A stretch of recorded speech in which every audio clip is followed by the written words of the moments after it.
Assalamualaikum warahmatullahi wabarakatuh. Bismillahirrahmanirrahim. Nahmaduhu subhanahu wa ta'ala wa nashkuruhu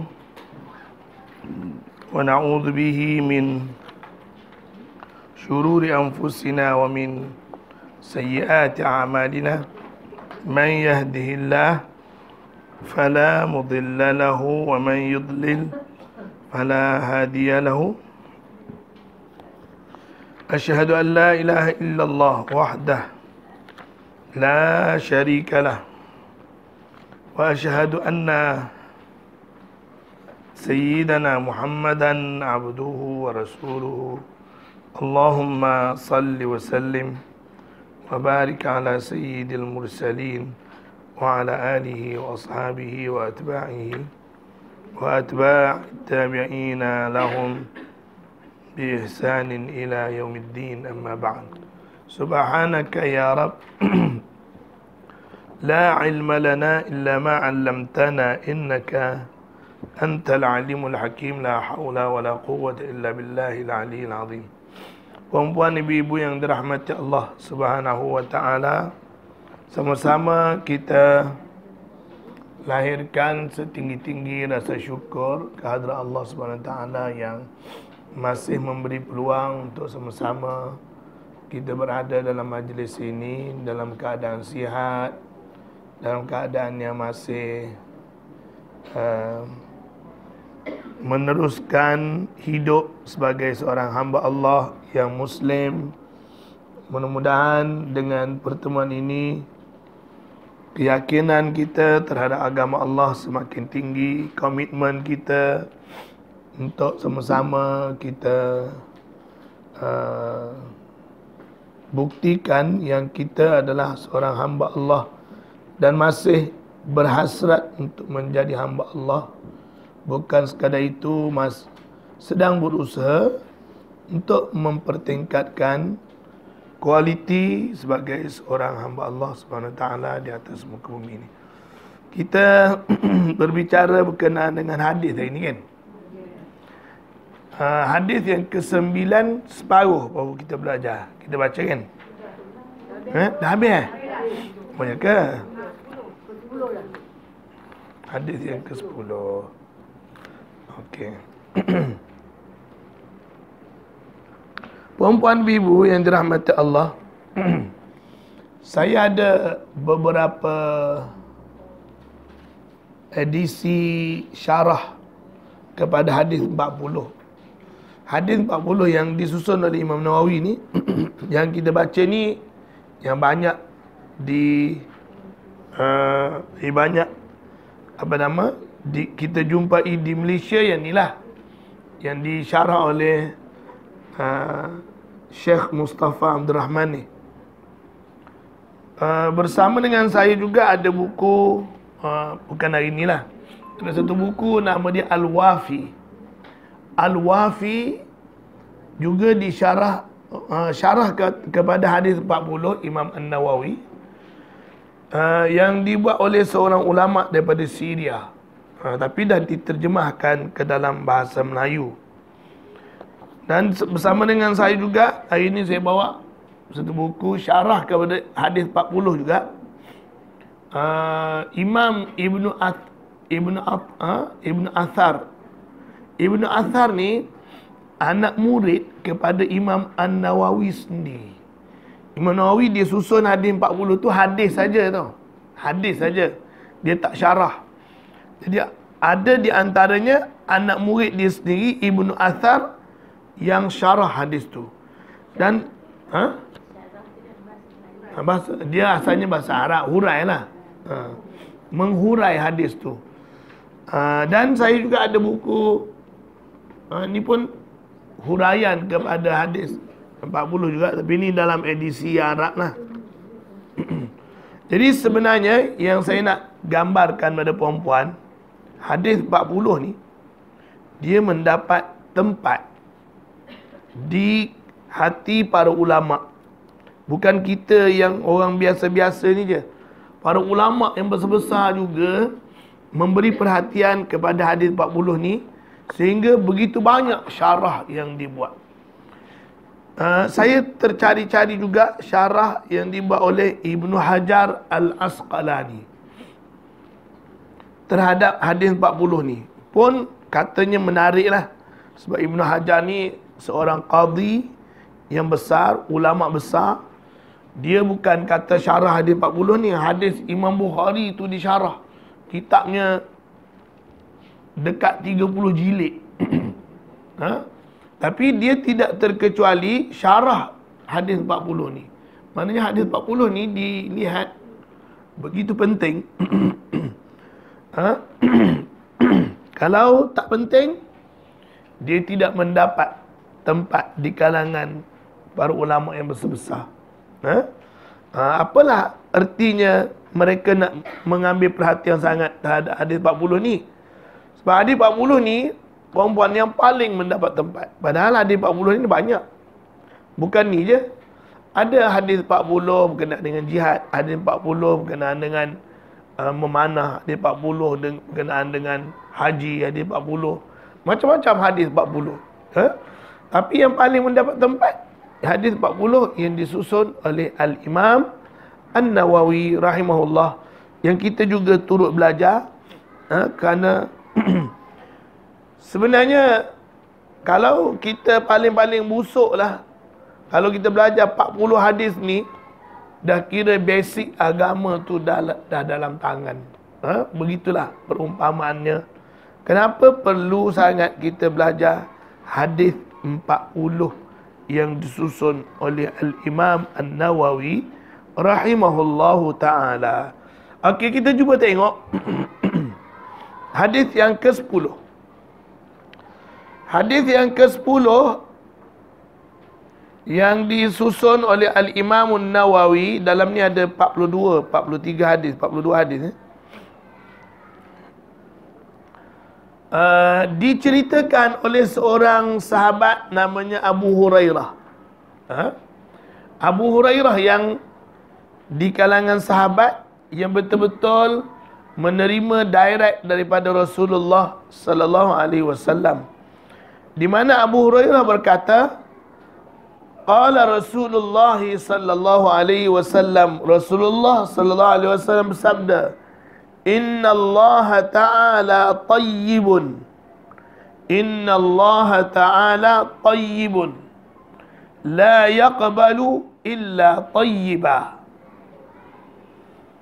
wa inna Allah amara al-mu'minina bima amara al-mursalin, bima amara bihi al-mursalin. Faqala ta'ala, يا أيها الرسل كلوا من الطيبات واعملوا صالحا.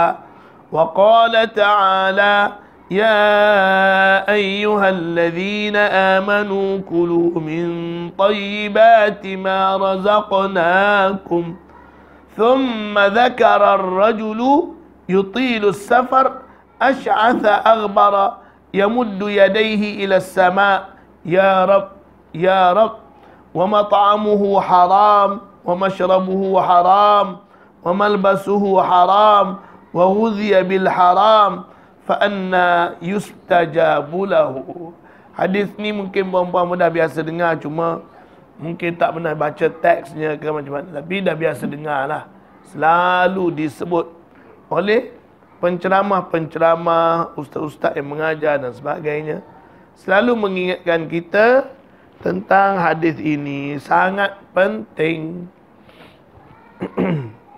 dalam kita menjalani kehidupan, tak boleh lepas daripada hadis ni. Kita cuba tengok terjemahannya.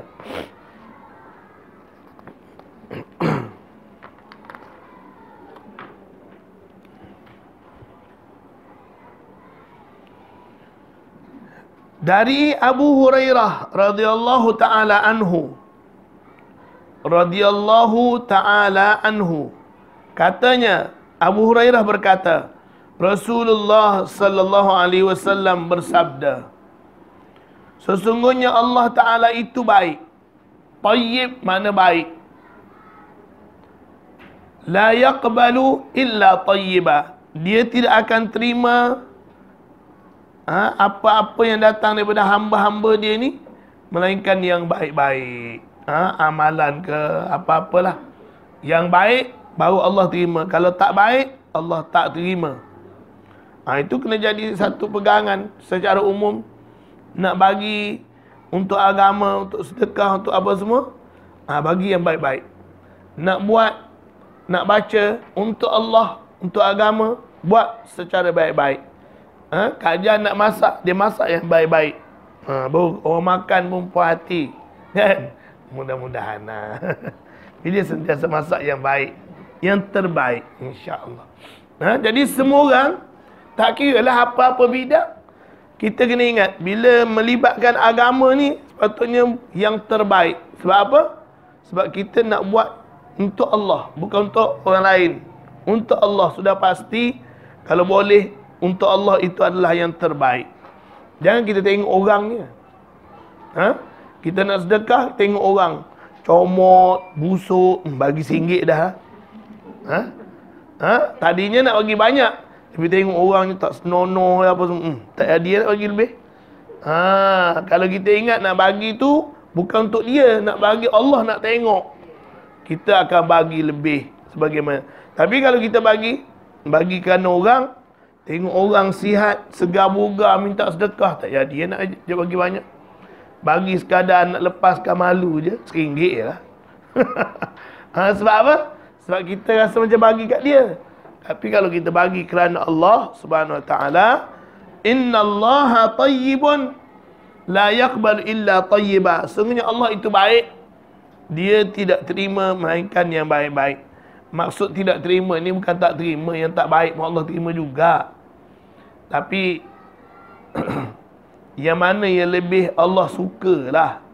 Yang paling Allah suka kalau kita bagi yang baik-baik. Hadis ni berbetulan dengan banyak ayat Quran.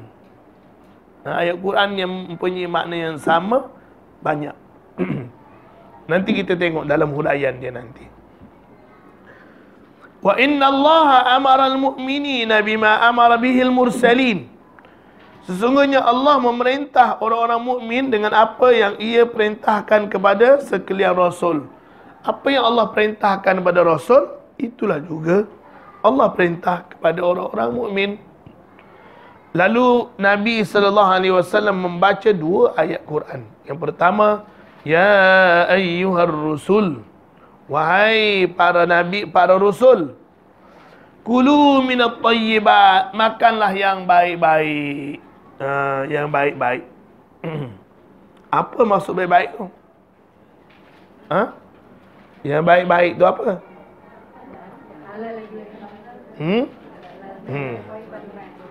Maksudnya berkualiti ke? Maksud baik tu halal ke? Berkhasiat ke? Yang mahal ke? Wallahu a'lam. Nanti kita tengok apa pandangan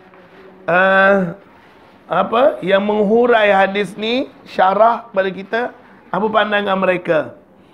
Tapi Allah kata, wahai para Rasul, makanlah yang baik-baik. At-tayyib, tayyibat. Kalau ikutkan tayyibat, adakah setiap yang halal itu tayyibat? Adakah setiap yang tayyibat itu halal? Atau macam mana? Wa'malu salihah, dan beramallah dengan amal yang salih. Wa qala ta'ala, dan Allah juga berfirman lagi, kata Rasul, Ya ayyuhalladzina amanu, wahai orang-orang yang beriman, Kulu min tayyibati ma razaqnakum. Kulu min tayyibat, makanlah kamu semua dari yang baik-baik, yang tayyibat, yang telah direzekikan oleh kami kepada kamu, yang telah kami rezekikan kepada kamu.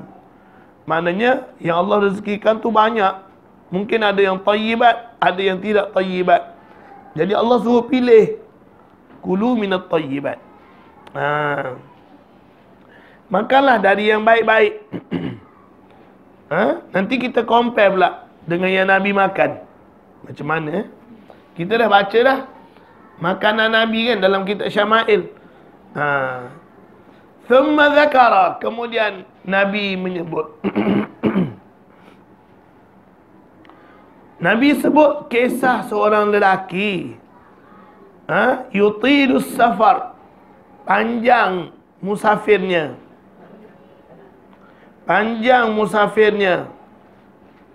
jauh perjalanannya lah. Asy'atha, rambutnya kusut masai, berserabai. Aghbara, berdebu. Yamuddu yadahu, kemudian dia angkat tangan berdoa kepada Allah Subhanahu Wa Taala. Yamuddu yadaihi, dia mengangkat tangan, dua tangan yadai pada dua tangan. Kalau yamuddu yadahu baru satu tangan. Yadai dua tangan. Yamuddu yadai itu macam juga walidayya. Walida seorang, walidai dua orang, ibu dan ayah. Kalau ramai tak kena dengan walidai. Walidai itu untuk dua saja. Seorang ibu, seorang bapa. Kalau ramai, dalam bahasa Arab diguna walidi. Walidi. Nanti kita kalau belajar bahasa Arab mungkin jumpalah. Yamuddu yadaihi ila sama. Dia mengangkat dua tangannya ke langit. Ya Rab, dia berdoa, wahai Tuhan, wahai Tuhan. Maksudnya banyaklah permintaan dia. Menyeru Allah Subhanahu Wa Taala, wahai Tuhan, wahai Tuhan. Wa mat'amuhu haram, sedangkan apa yang dia makan itu haram. Wa mashrabuhu haram, apa yang dia minum itu haram. Wa malbasuhu haram, dan apa yang dia pakai itu pun haram. Wa ghudhiya bil haram, dia diberi makan dengan yang haram. Fa anna yustajabu lahu, macam mana Allah, bagaimana Allah nak menerima doanya? Bagaimanakah akan diperkenankan? Yustajab, mustajab, terima, perkenankan baginya doa. Jadi macam mana Allah nak terima bagi dia? Jadi apa yang dimaksudkan di sini, perempuan? Secara ringkasnya, Allah nak cerita kepada kita apa hubungan part yang pertama dalam hadis tu dengan part bawah, part kedua. Part pertama, Nabi cerita Allah itu baik. Dia tak terima melainkan yang baik-baik. Dan yang part kat bawah tu pula, Nabi setelah baca ayat Quran suruh makan benda yang halal, dan dia cerita, bawa pula cerita seorang lelaki yang makanannya tidak halal, pakaiannya tidak halal, minumannya tidak halal.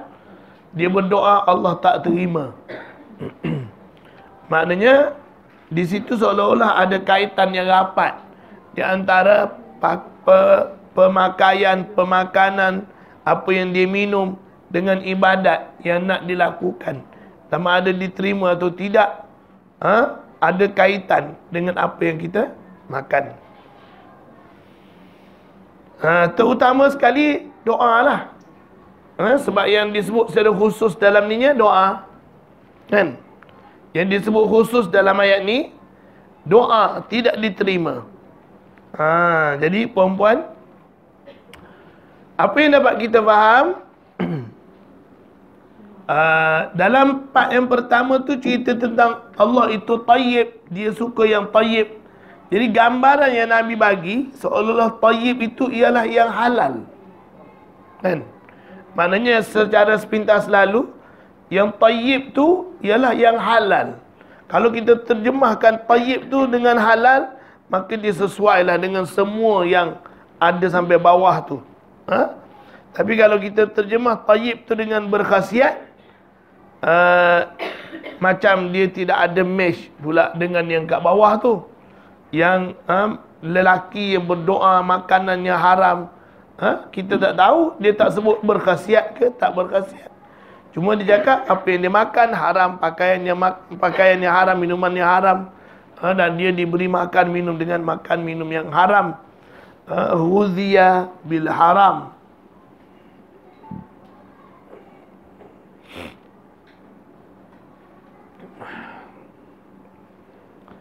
Jadi itu secara sepintas lalu, secara ringkas lah berkenaan dengan hadis tu.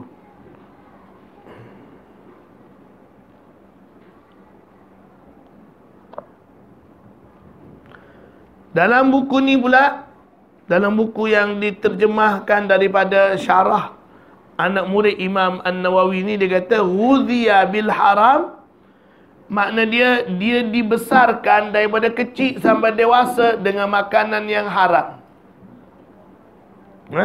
Dalam ni dia kata dia disuapkan dengan makanan yang haram. Jadi dalam ni anak murid Imam Nawawi ni, mungkin dia terima daripada Imam Nawawi sendiri ke macam mana, wallahualam. Tapi dia kata makna ghudhiya bil haram ialah dipelihara dari kecil hingga dewasa dengan perkara yang haram. Maknanya membesar dalam keadaan makan, minum, pakaiannya haram.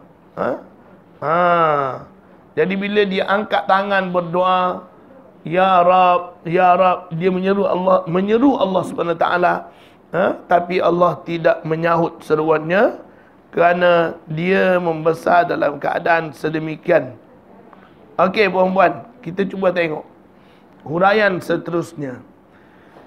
Hadis tersebut, nilaiannya, hadis tersebut diriwayatkan oleh Muslim daripada Abu Hurairah. Imam Muslim meriwayatkan hadis tersebut daripada Abu Hurairah. Bila kita sebut Imam Muslim ni, kebanyakan hadisnya adalah sahih lah.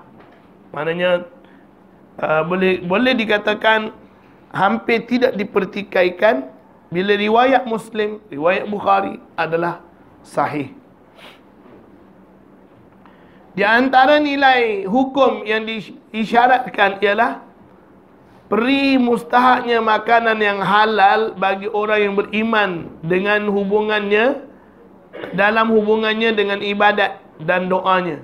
Kerana untuk penyempurnaan ibadat dan doa tidak sahaja dikendaki kepada kebaikan yang dikerjakan, maknanya mengerjakan syarat rukun itu dengan baik, tetapi juga memerlukan pula kepada halalnya makanan dan pakaian yang digunakan pada setiap hari.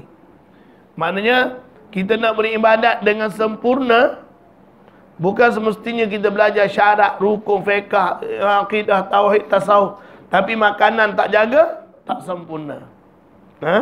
Kalau nak kira, mana ada syarat nak sempurna ibadat kena makan yang halal? Tak ada. Tetapi puan-puan, dalam kita nak kita kena buat apa yang disebut oleh Nabi ini, kerana dia menjamin kesempurnaan ibadat. Di sini dia ada kaitan dengan chemistry. Seseorang tu makanan dia berkaitan dengan kekhusyukan. Kalau makan yang tidak haram, makan yang haram, macam mana dia nak ibadat khusyuk? Macam mana nak beribadat secara khusyuk kalau kita asyik makan makanan yang tidak haram? Kerana makanan kita ni dia menjadi darah, dan darah itu yang akan menjadi kenderaan kepada iblis. Darah tu dia akan menjadi kenderaan kepada iblis untuk masuk ke dalam hati manusia. Sebab Nabi kata, iblis ni yajri majrad dam. Dia bergerak mengikut perjalanan darah masuk ke dalam hati manusia. Jadi kalau hati kita dicemari dengan makanan yang haram, dengan pakaian yang haram, dengan hasil yang haram, maka keberkatan itu yang menjadi kurang dalam hidup kita. Kita dah belajar sebelum ni hadis yang keberapa berkenaan dengan halal haram ni. Hadis yang ke-6. Hadis yang ke-6 kita belajar berkenaan dengan halal dan haram. Nabi kata yang halal jelas, yang haram jelas, yang tak jelas tu adalah syubhat. Sesiapa yang ingin mengelak dirinya daripada jatuh pada perkara yang haram, maka hendaklah dia mengelak daripada syubhat. Syubhat tu yang tak jelas. Yang jelas adalah halal pun jelas, haram pun jelas. Tidak ada yang halal tu tak jelas sama-sama. Itu kita panggil syubhat. Ya? Boleh kata was-was lah, seperti was-was lah syubhat ni. Tapi syubhat dia ada, yang pertama, kita belum pasti, kita sendiri secara peribadi belum pasti adakah ini halal ataupun haram. Itu termasuk syubhat. Yang kedua, yang bercampur, halal bercampur dengan haram, itu juga syubhat. Sehingga kita tak dapat nak bezakan yang mana halal, yang mana haram. Kita tahu dah bercampur, tapi kita tak dapat nak bezakan yang halal dan yang haram, maka itu juga syubhat. Ataupun benda-benda baru yang kita baru jumpa, yang kita pun tak tahu asal usulnya, kemungkinan halal, kemungkinan tak halal. Kemungkinan tu ada. Jadi kemungkinan halal atau tidak halal, maka kita anggaplah dia sebagai syubhat. Ataupun yang belum diputuskan lagi oleh para ulama, hukumnya halal ke haram. Ataupun mungkin sebahagian ulama kata halal, sebahagian ulama kata haram, menyebabkan kita orang biasa ni keliru. Itu juga syubhat. Syubhat. Jadi benda-benda macam tu, kalau kita elak adalah lebih baik. Kita elak, jangan ambil. Tak kira lah. Dari segi perubatan tu, yang vaksin tu dan dia orang kata daripada khinzir. Tapi kalau kerajaan tak tahu hukum dia tu, yang tak Ustaz kata tadi, kalau ulama kata boleh, yang sebagian ulama tak boleh. Betul ke tak? Perlu ke tak perlu vaksin? Perlu dia, yang tak kecil tu perlu kena cucuk vaksin. Kalau tak ambil, dan kalau tak ambil, dia terdedah kepada infection, membahayakan nyawa, ambil. Kan Allah SWT kata, daging khinzir tu kalau nak menyelamatkan nyawa, kena ambil. Khinzir makan lah. Ini kan benda yang vaksin macam tu kan, nak menyelamatkan nyawa, ambil. Itu kebenaran daripada Allah SWT sendiri, kan? Kalau kita tak ambil, terdedah kepada, memang dah disahkan oleh pakar-pakar, doktor-doktor. Kalau tak ambil, mungkin kita terdedah kepada bahaya penyakit. Orang pergi umrah pun kena cucuk vaksin. Ya, memang ada. Memang kena cucuk vaksin. Pergi haji, pergi umrah, dia kena cucuk kan. Dan ada vaksin tu yang memang daripada, dia campuran dah, bukan dia solid tu, campuran je. Ada dia punya DNA khinzir. Benda campuran tu masih lagi khilaf di kalangan ulama, boleh ke tak boleh. Kalau solid khinzir pun boleh. Solid daging tu sendiri, kita terdesak. Tapi waktu terdesak tu saya tanya tadi, kalau tak terdesak jangan ambil. Terdesak ambil. Wallahu a'lam. Itu Islam. Dalam Islam mudah je.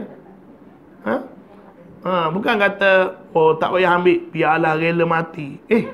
Nanti esok Tuhan tanya, aku dah bagi kebenaran, kalau untuk menyelamatkan nyawa ambil. Esok Allah tanya, kenapa tak ambil? Kenapa tak selamatkan nyawa? Macam mana nak jawab? Haram macam mana? Allah sendiri kata boleh. Allah sendiri cakap boleh kalau terdesak. Kita nak kata haram macam mana? Dan dalam Quran Allah kata, famanitturra ghaira baghin wala 'adin fala ithma alaih. Tak ada dosa. Siapa yang terdesak boleh ambil, tapi jangan melampau dan jangan kerana dia suka benda tu. Kalau ikutkan tak suka, tapi oleh kerana terdesak ambil juga. Jangan pergi ambil hari-hari. Jangan pergi ambil hari-hari, itu melampau, kan? Dah dapat sekali dapat, pergi ambil dalam habis semua. Pergi tu tak boleh lah. Ini waktu-waktu terdesak, Allah kata tidak ada dosa kalau kita ambil. Wallahu a'lam. Itu juga dengan akidah, Ustaz. Itu juga dengan akidah, kalau nak bunuh kita. Ya, kalau terdesak, selamatkan nyawa adalah perlu. Boleh, tapi kalau di segi akidah sampai dia ada dua pendirian lah. Satunya boleh kita berazimah dan juga boleh kita mengambil rukhsah. Boleh kita berpegang seperti Ammar bin Yasir, dan boleh juga kita beramal dengan amalan Yasir, ayah pada Ammar. Ammar bin Yasir, bila dia ditangkap, diseksa dan sebagainya, dipaksa untuk kembali kepada agama asal, depan-depan Quraisy tu dia kata, aku kembali kepada agama asal. Quraisy pun lepas dia. Dia pun cepat-cepat pergi cari Nabi. Nabi kata, lain kali kalau kamu ditangkap, diseksa, cakap lagi macam tu.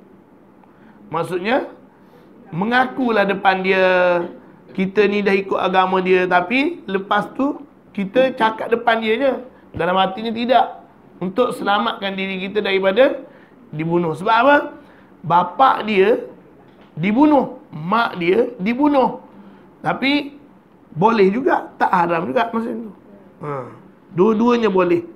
Kalau melibatkan mati dan melibatkan akidah, kedua-duanya penting. Jadi perempuan dalam Islam dia perkenalkan kepada kita satu prinsip azimah, satu lagi prinsip rukhsah. Azimah, kita kuatkan azam, macam mana pun, apa jadi pun, mati-matilah. Dibenarkan juga. Kalau kita nak ambil rukhsah, kelonggaran, daripada mati, baik aku mengaku sekejap depan dia, lepas tu aku bertaubat. Lepas tu kita bukannya betul-betul depan-depan dia je, nak selamatkan nyawa saja. Lepas tu kita ni.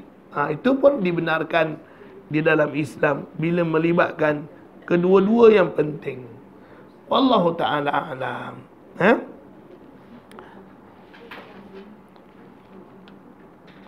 Rukhsah makna kelonggaran. Satu lagi dipanggil azimah. Azimah ni maknanya kuatkan azam. Wallahu a'lam. Okey, kita cuba tengok seterusnya. Kerana untuk penyempurnaan tidak sahaja dikehendaki kepada kebaikan apa yang kita kerjakan, tetapi memerlukan pula kepada halalnya makanan dan pakaian yang digunakan setiap hari. Nak kesempurnaan lah. Kalau ikutkan sah, mengikut mazhab Syafi'i, pakai pakaian yang dicuri. Semayang guna pakaian yang dicuri sah. Cuma sempurna ke tidak pahala tu, tu di sisi Allah SWT lah. Tapi yang pastinya kalau dah guna yang curi tu tak sempurna lah, kan? Nak sempurna, pastikan pakaiannya bersih, bersih daripada najis dan suci daripada perkara-perkara macam tadi. Jangan ambil pakaian yang rampas, rampas harta orang, pakai buat semayang, kan? Katakanlah sebagai contoh, perempuan, suami ataupun perempuan sendiri kerja sebagai custom. Contoh lah, kan? Orang tak bayar cukai, perempuan ambil rampas bawa di rumah. Contoh lah, kan? Tu halal ke haram? Wali rumah tu haram. Kalau dia kerja rampas kerana dia melanggar undang-undang kerajaan, dia tak boleh wali rumah. Kan dia ada kena simpan tempat dia. Bila jadi harta kerajaan. Ini wali rumah memang sah-sah, tak boleh. Pakaian ke untuk anak-anak ke, apa-apa sajalah. Kalau dekat-dekat air raya mercun ke. Allah Alam. Walaupun benda tu kita kata kita guna untuk bakar je, bukan untuk makan, kan? Tapi perempuan bakar tu setengah, yang jualnya setengah, jual murah-murah, lelong-lelong. Lelong. Macam-macam, kan? Kereta lah, spare part lah, macam-macam. Rokok lah. Rokok tu dah lah hukumnya tu. Separuh kata haram, separuh kata rampas pula lepas tu. Jual pula, aduh. Kan macam-macam. Wallahu a'lam. Bukan semestinya kerja custom je. Kerja mana-mana jabatan, kerajaan atau swasta, peralatan dekat pejabat tu jangan bawa balik. Kan? Walaupun sehelai kertas, batang pensel. Kalau ikutkan melayari, mengguna apa nama? Kecuali kalau dengan kebenaran owner company tu, wallahu a'lam. Payah perempuan kan? Kerja dengan orang ni payah. Nak bagi lebih yang poket kita rasa macam tak minta ampun je. Minta ampun je lah, minta ampun. Minta ampun satu hal. Yang kedua, kalau boleh cover dengan banyakkan sedekah. Cover dengan banyakkan sedekah. Sebab kita tak tahu nak bayar apa, nak bayar kat siapa. Kita cover dengan banyakkan sedekah. Rajin-rajin lah sedekah dengan siapa-siapa lah. Terutama kalau boleh, saya lebih menggalakkan sedekah yang continuous. Yang bendanya boleh kekal, yang kita panggil wakaf. Beli buku, letak dekat mana-mana, surau, library, menjadi bacaan orang ramai. Beli Quran, beli apa, dapat manfaat berterusan. Itu lebih baik daripada kita memberi makan one off. Jadi kita sponsor orang makan ke apa ke, itu satu kali. Di antara yang ulama sebut, kalau kita sponsor orang pergi mengaji, pergi belajar, sponsor orang pergi mengaji atau belajar, atau beli peralatan mengaji belajar, dia berterusan. Ilmu yang dia dapat dengan mengguna sponsor atau sedekah yang kita bagi, ilmu tu diguna, diamalkan, disampaikan dan sebagainya. Tak kira lah apa ilmu. Lebih-lebih lagi ilmu agama lah. Ilmu yang memberi manfaat kepada masyarakat juga boleh. Ilmu perubatan, sponsor seorang doktor, katakanlah, sponsor seorang engineer, dia pergi jadi engineer yang sangat baik, sangat jujur, sangat telus, tak adalah tipu-tipu, berkompromi dengan pengkhianatan dan sebagainya, maka kita akan dapat pahala berterusan kalau dia manfaatkan kepada masyarakat. Wallahu a'lam. Dia bukan semestinya ilmu agama je, atau sekolah tahfiz je, tak semestinya. Sebab Nabi Allah dan Rasulnya, dia tak sebut ilmu apa, cuma yang dia sebut ilmu yang bermanfaat. Masak pun bermanfaat juga, kan? Kak Jan turunkan ilmu dia pada perempuan, balik masak semua sedap je, kan? Semua makan senyum je, katakanlah. Dapat manfaat. Skill nak kemas rumah, skill nak layan suami ke macam mana, itu pun ilmu yang bermanfaat. Bukan semestinya ilmu tu kena pergi belajar. Bukan semua bidang sesuai untuk semua orang. Kita belajar mungkin sekadar untuk lepaskan fardu ain. Ada orang nak lepaskan fardu ain pun terkial-kial, kan? Yang pendetailan itu fardu kifayah. Fardu ain untuk kita amalkan untuk diri kita, itu fardu ain. Tapi untuk detail lebih panjang, hurai panjang lebar, khilaf dan itu fardu kifayah. Dia bukan fardu ain. Walaupun bab semayang, bab wuduk, setakat mana yang kita nak amalkan untuk ambil wuduk sehingga sah, itu fardu ain. Nak tahu lebih lagi, sapu muka, sapu kepala kat mana, muka kat mana, macam-macam detail-detail tu, itu fardu kifayah. Ilmu tauhid untuk sahkan iman kita, beriman dengan Allah, Rasul, hari akhirat, maka itu fardu ain. Tapi nak tahu detail, nak tahu dalilnya, nak tahu ininya, macam-macam detail tu, itu fardu kifayah. Maknanya yang perempuan wajib belajar, yang kita wajib belajar ialah sekadar untuk melepaskan fardu ain. Tahu tentang segala-galalah berkenaan dengan Islam. Orang sebut ilmu fiqah, tahu oh fiqah ni belajar tentang puasa, bersuci, semayang, puasa, zakat, haji, menyembelih ke, nazar ke, berkaitan dengan apa yang kita nak buat secara basic. Tak tahulah, orang tanya dalil, aku tak tahulah dalil-dalil, aku belajar lebih kurang. Nak tahu dalil-dalil tu, itu fardu kifayah. Wallahu a'lam. Tapi kita tahulah yang kita belajar ni memang diajar daripada Quran dan hadis yang dipetik, diambil daripada ulama secara sah. Tak semestinya, tak kira lah ulama macam mana pun. Asalkan dia punya hujah daripada Quran dan hadis, kita terimalah dia punya ni. Wallahu a'lam. Okey, pada hadis tersebut puan-puan, perkara makan yang baik dan doa. Allah itu baik, tidak diterima melainkan yang baik. Allah tak terima apa yang hamba-hambanya buat melainkan yang baik-baik.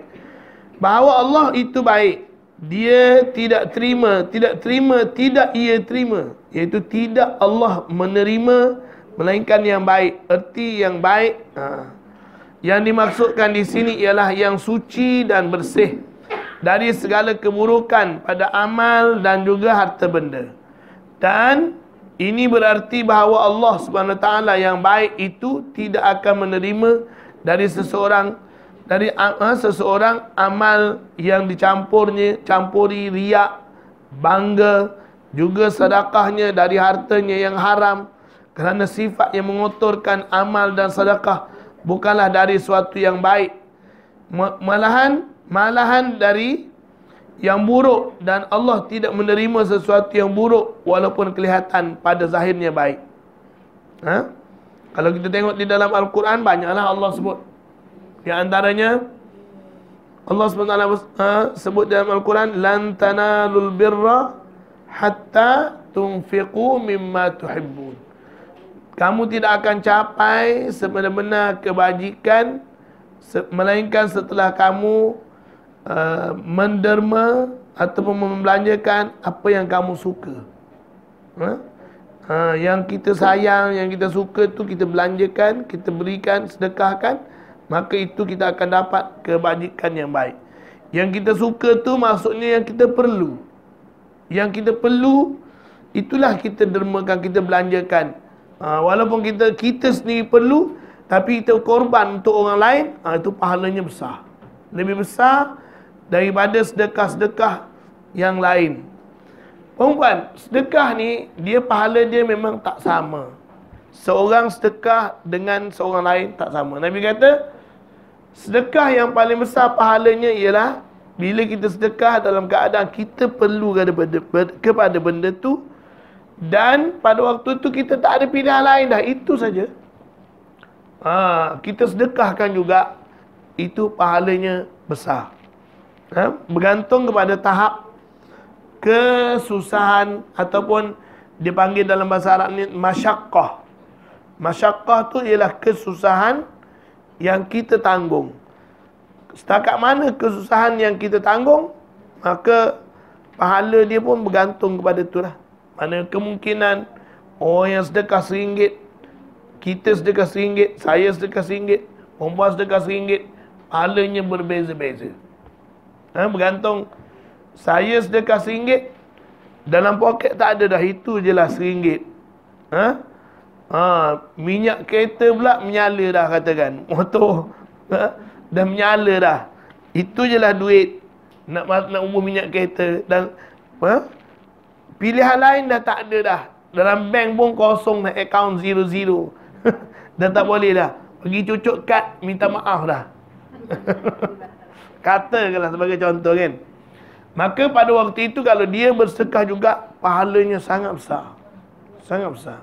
Ialah berbanding dengan satu orang asalnya tak nak sedekah, tapi malu kat orang, malu kat kawan-kawan kan. Kawan-kawan semua pakai sedekah, lalu kat dia, lalu saja. Senyum je sedekah kan. Senyum je dengan tong tu. Sebab senyum. Sedekah, senyum kan sedekah. Lalu orang tolak tong daripada senyum. Sedekah senyum je. Tapi tengok kiri kanan, aku ni teruk betul ni tak sedekah ni. Keluar je lah. Mana duit RM1. RM1 pula cari yang paling kepam sekali. Pungut masuk. Masuk tu kira yang kita dah reject dah. Wallahu alam. Jadi pahalanya tidak sama. Pahalanya ada saya. Kes yang satu tadi Ustaz, kalau kita ada RM1 minyak kereta apa dah tak ada apa semua. Kalau kita belanjakan separuh tu Ustaz, mana separuh tu untuk kegunaan kita. Boleh tak macam tu? Boleh?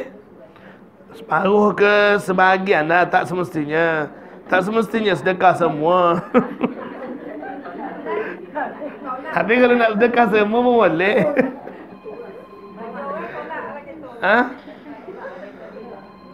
Itu pada adatnya lah. Manalah tahu kot Tuhan nak bagi rezeki, lepas tu kita pun tak tahu kan. Keyakinan. Lepas-lepas kita derma, ada pula orang datang bayar hutang.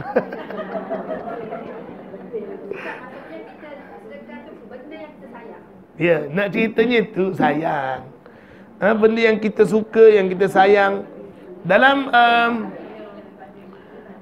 laisal birra an tuwallu wujuhakum qibala al-masyriq wal maghrib walakinnal birra man amana billah. Dan dalam ayat ni pun Allah SWT beritahu hatta tunfiqu mimma tuhibbun, sehingga kamu bersedekah apa yang kamu suka.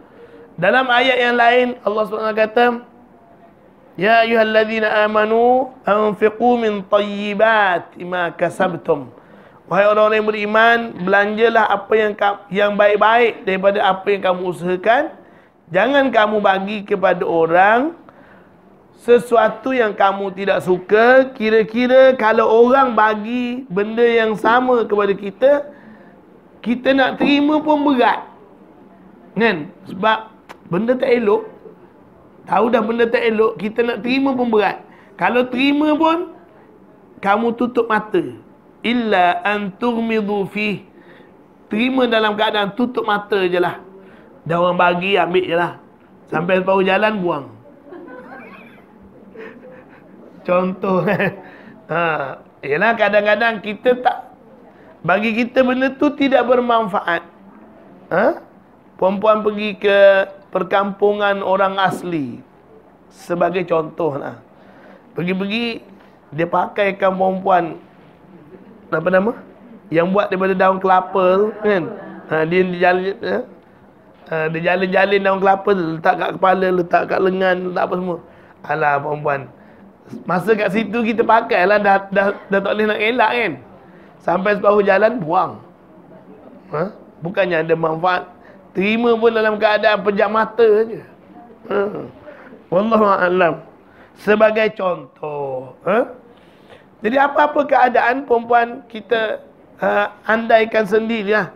Kalau kita nak bagi pakaian, dia nak bagi kat kita pakaian yang dia basuh pun dah tak tanggal dah dia punya. Kan? Banyak comok-comok, dot-dot-dot banyak dan macam-macam lah. Bau pun dah semacam. Ambil lah kau nak, ambil lah aku. Menyemak ada. Kan? Kita pun tak nak pakai, kita bagi pada orang lain. Apa nama? Tu dia kata, illa an tughmidu fih. Kamu terima pun, terima dalam keadaan pejam mata. Jadi kalau boleh, buatlah yang terbaik. Bagilah yang terbaik. Sembahyang pun macam tu perempuan. Kalau kita sembahyang, kita mempersembahkan bacaan kita, perbuatan yang kita buat, berdiri, rukuk, i'tidal, sujud, kita nak persembahkan kepada Allah, bukan nak suruh orang tengok. Cuba perempuan jadi satu hari jadi juri pertandingan sembahyang. Katakanlah sebagai contoh kan, tiba-tiba datang satu orang baca Bismillahirrahmanirrahim. Perempuan bagi markah berapa agak-agak? Bacaannya kelang kabut, panjang pendeknya tak tahu. Apa dia? Macam yang kita baca senyap-senyap tu. Katakanlah Yang baca kuat-kuat tu memanglah kita baca elok je, tertib. Masa baca senyap tu, Bismillahirrahmanirrahim. Tambah pula nak cepat-cepat kan. Pagi-pagi ke, bangun dah terlambat, nak kejar, nak masak, nak jerang air. Suami nak pergi kerja. Kena pula jenis suami kepala angin. Kata. Kata kalau sebagai contoh kan. Tak solat nanti dosa. Buat jugalah, buat pun kelang kabut. Katakanlah sebagai contoh, kalau kita jadi hakim, jadi juri, nak terima ke tak tu bacaan macam tu, rukuk sujud yang macam tu, cuk-cak, apa nama dia punya semayangnya kan. Jadi kalau kita terima pun main pejam mata sebelah je lah kan, terima pejam mata sebelah je. Tak apalah, daripada dia tak buat, terima je lah. Slow. Terpaksa terima maksudnya. Okey, kalau boleh kita tak naklah macam tu dalam beragama.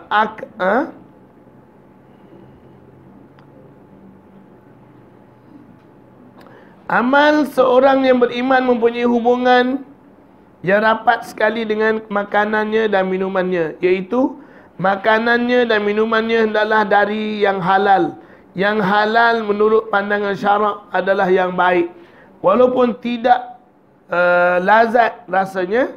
Inilah yang ditunjuk oleh Rasulullah SAW pada hadis tersebut dengan sabdanya yang menyatakan bahawa Allah memerintah orang-orang yang beriman sebagaimana yang ia memerintahkan kepada sekalian Rasul dalam perkara memakan makanan yang halal. Allah SWT berfirman, ya ayyuhar rusul kulu minat tayyibat wa'malu salihah. Wahai sekalian Rasul, makanlah dari yang baik dan beramallah akan yang baik-baik, yang saleh. Kata para ulama, Allah sebut makanan yang baik dulu, baru amal tu jadi baik. Kalau tidak, makanan yang baik, dia memberi efek, tak akan jadi baik. Satu. Yang kedua, perempuan, sebab apa timbul perasaan nak buat jahat dalam hati seseorang? Yang dia terlintas nak buat jahat tu daripada mana? Lintasan tu daripada nafsu diri dia lah kan. Kenapa orang lain tak terlintas nak buat jahat, yang dia ni tiba-tiba terlintas nak buat jahat? Dia juga ada kaitan dengan pemakanan. Maknanya pemakanan yang memang tak terkawal, dia akan datang lintasan nak buat jahat. Lintasan-lintasan yang jahat tu juga maknanya amal lah tu. Saleh tak saleh. Ada orang, katakanlah sebagai contoh, berdua-duaan, lelaki dan perempuan, tak terlintas nak buat jahat. Tapi ada orang tak duduk berdua-duaan pun dia terlintas nak buat jahat. Daripada mana lintasan tersebut? Itu daripada hasil usaha dia yang sebelum-sebelum, pemakanan dia dan sebagainya, kita pun tak tahu. Asal usul makan minum dia, cara hidup dia, cara dia mendapatkan rezeki dan sebagainya, itu yang jadi jahat. Ada orang bila peluang untuk mendapat rezeki yang tidak halal ni banyak, tapi dia tak nak, jaga sungguh. Tapi ada orang dia berusaha macam mana nak cari peluang. Sebab apa lintasan tersebut ada? Sebab hati dia tu dah tak baik daripada awal. Daripada hasil pemakanan yang dimakan. Jadi perempuan, kalau kita rasa macam doa kita ni macam tak diterima, cuba ubah cara hidup, cara pemakanan, cara bercakap, cara bergaul. Cuba ubah. InsyaAllah mudah-mudahan berubah. Itu sebab dalam Islam, kita nak orang di sekeliling kita baik, kita kena ubah diri kita jadi baik. Kita kena ubah diri kita jadi baik, Allah akan datangkan orang yang baik-baik. Allah akan datangkan orang yang baik-baik. Kalau orang yang di sebelah kiri, kanan kita, belakang, depan kita ni tak baik juga, kita dah berubah jadi baik. InsyaAllah dengan kekuatan kita, Allah akan ubah kiri kanan kita pun akan jadi baik. Kalau tidak, Allah akan ubah kita lah pergi ke tempat yang baik. Begitu perempuan. Kalau tidak, dia tidak akan duduk sekali. Kalau duduk sekali, memang habis, rosak. Itu Allah SWT sendiri sebut di dalam Al-Quran, At-Tayyibat lit-Tayyibin, At-Tayyibun lit-Tayyibat. Yang baik untuk yang lelaki yang baik, untuk perempuan yang baik, perempuan yang baik untuk lelaki yang baik. Begitu perempuan. Jarang sekali kita tengok dalam satu keluarga seorang ni baik sungguh, tapi yang lainnya semua jahat. Jarang. Kan? Dia akan sama je lebih kurang. Dalam keluarga ni lebih kurang sama satu kepala je. Sebab itu memang kalau lain dia tidak akan boleh duduk. Kalau ada satu orang ni baik sangat, sama ada dia mengubah yang lain jadi baik semua, ataupun dia akan keluar untuk mencari kawan-kawan yang baik. Dia tak boleh duduk, tak dapat menguasai suasana. Dia kena cari suasana yang baru. Kalau tidak, dia kena hidup sama macam kiri kanan, sekeliling dia, environment dia macam mana, dia kena hidup macam itulah. Itu sebab Allah SWT bawa contoh kepada kita, Nabi bawa contoh kepada kita, seorang lelaki yang membunuh 99 orang. Kan? Nak bertaubat. Pergi cari-cari seorang yang ahli ibadat. Dia banyak beribadat. Pergi tanya dia, boleh tak nak bertaubat? Saya dah bunuh 99 orang.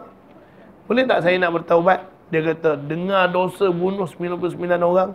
Bunuh seorang pun dah masuk neraka. Ini bunuh 99 orang. Besar sangat dosa kamu ni. Bolehkah Allah nak terima ni? Allah tak terima ni, taubat kamu besar sangat. Naik darah, dia bunuhnya pula kawan tu kan. Jadi 100. Tapi dia ni tak putus asa nak bertaubat. Pergi cari seorang ilmuwan yang terkenal, tanya pula, boleh tak nak bertaubat? Seorang ilmuwan ni kata boleh, tapi dengan syarat kamu kena ubah. Jangan duduk dalam environment yang ada sekarang.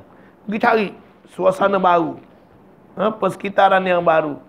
Dalam perjalanan nak pergi, mati pula dia. Tapi dah ada niat yang baik. Dalam perjalanan nak pergi ke satu tempat, dia nak buat perubahan tu, dia mati. Tapi akhirnya Allah cerita, Nabi cerita, dia masuk syurga lah.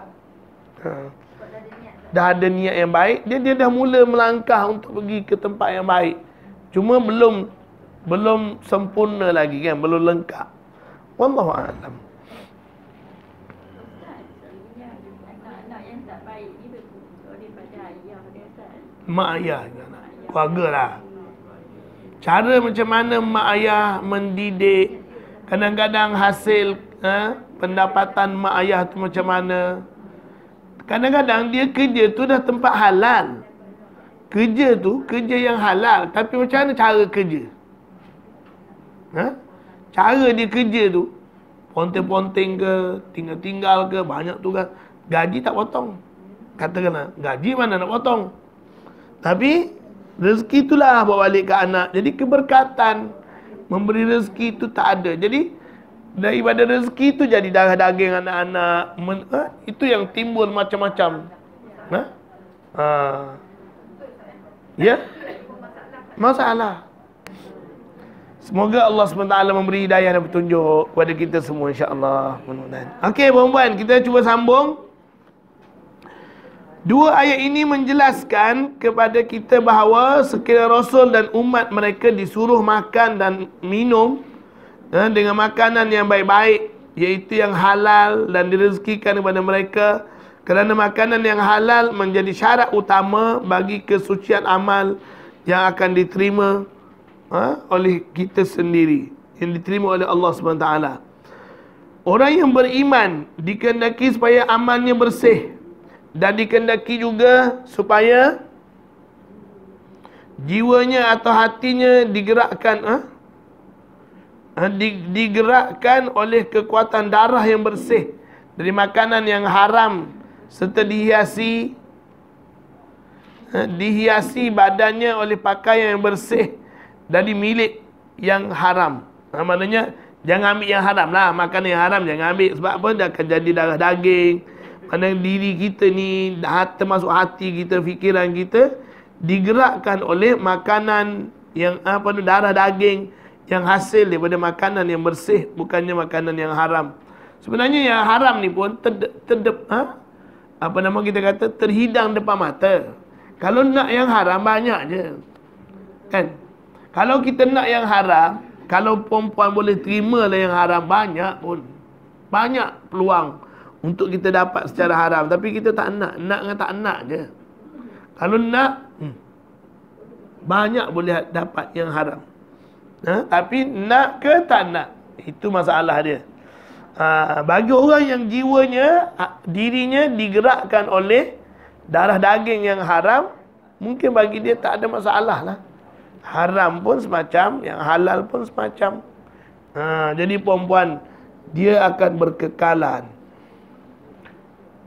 Tapi ialah kadang-kadang Allah jadikan seseorang itu berkat, mungkin dengan sebab kekuatan doa, mungkin dengan sebab kekuatan dia suka bantu orang dan sebagainya. Satu hari ada satu doa yang dia doa kepada Allah, memberi kesan jadi suci hati dia dan sebagainya. Mungkin dia tolong orang ke sebagainya. Wallahualam, kita tak tahu apa sebab. Kadang-kadang orang yang jahat sangat boleh bertukar arah jadi baik sangat, berubah.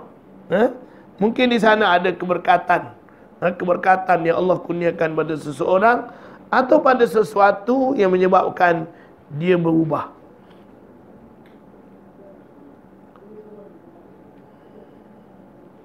Menurut riwayat yang dikeluarkan oleh At-Tabrani, At-Tabrani ni seorang ulama hadis, dari Ibnu Abbas katanya, pernah aku membaca di sisi Rasulullah SAW ayat ini, iaitu ya ayuhan nas kulu ma fil ardi halalan tayyiba, wahai sekalian manusia, makalah barang yang halal, yang baik dari apa yang ada di muka bumi. Kemudian Sa'ad bin Abi Waqqas bangun seraya berkata, ya Rasulullah, aku memohon kepada Allah supaya dijadikan aku orang yang diperkenankan doanya.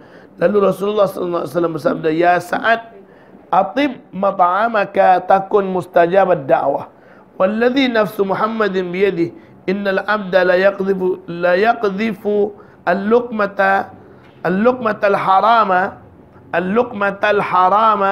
ada alif lam tu, al-luqmata al-harama. Dalam buku saya ni ada lam je, dia tak ada alif. Dia ada alif tu, ada alif, ada lam. Al-luqmata al-harama, fi jawfihi ma yataqabbalu Allahu minhu amalan 40 yawma, wa ayyuma 'abdun nabata lahmuhu min suhtin fannaru awla bihi.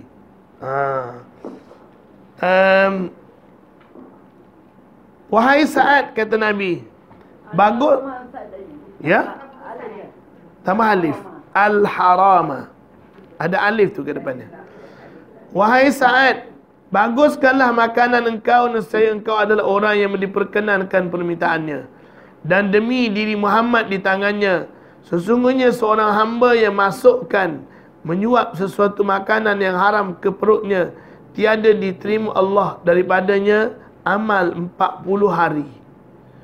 Maknanya bila kita makan satu suapan yang haram, maka Allah tak terima amal ibadat kita 40 hari. Dan mana-mana hamba yang tumbuh dagingnya dari yang haram, maka api neraka lebih layak dengan dia.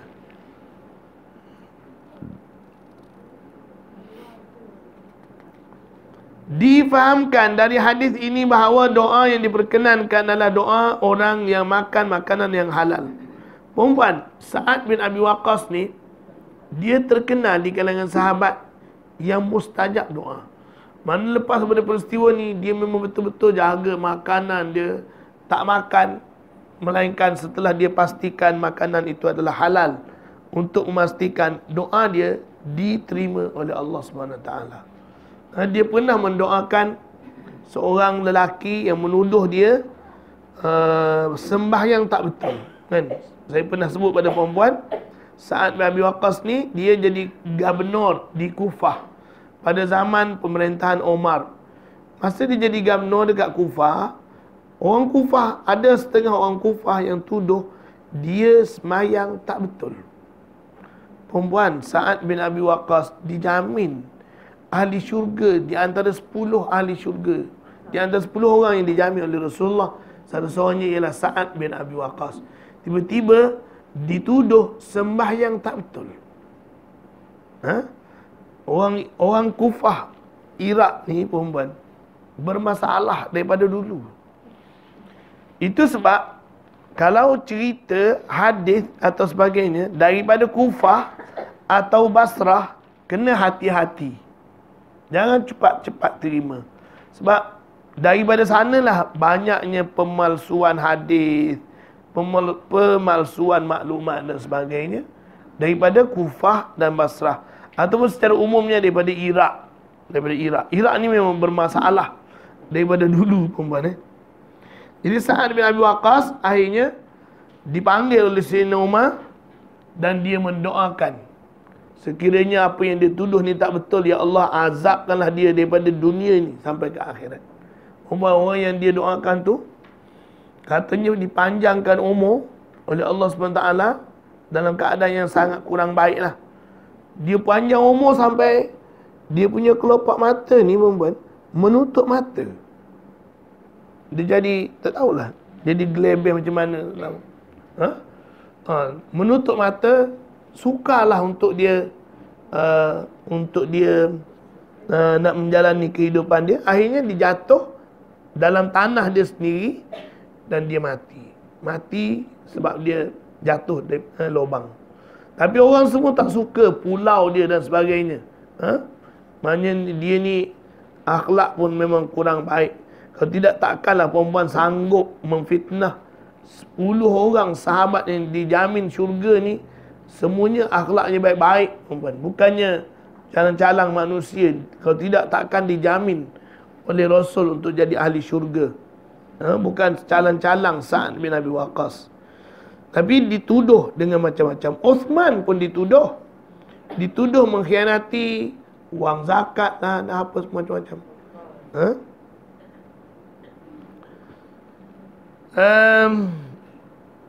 Difahamkan dari hadis ini bahawa doa yang diperkenankan adalah doa orang yang makan makanan yang halal.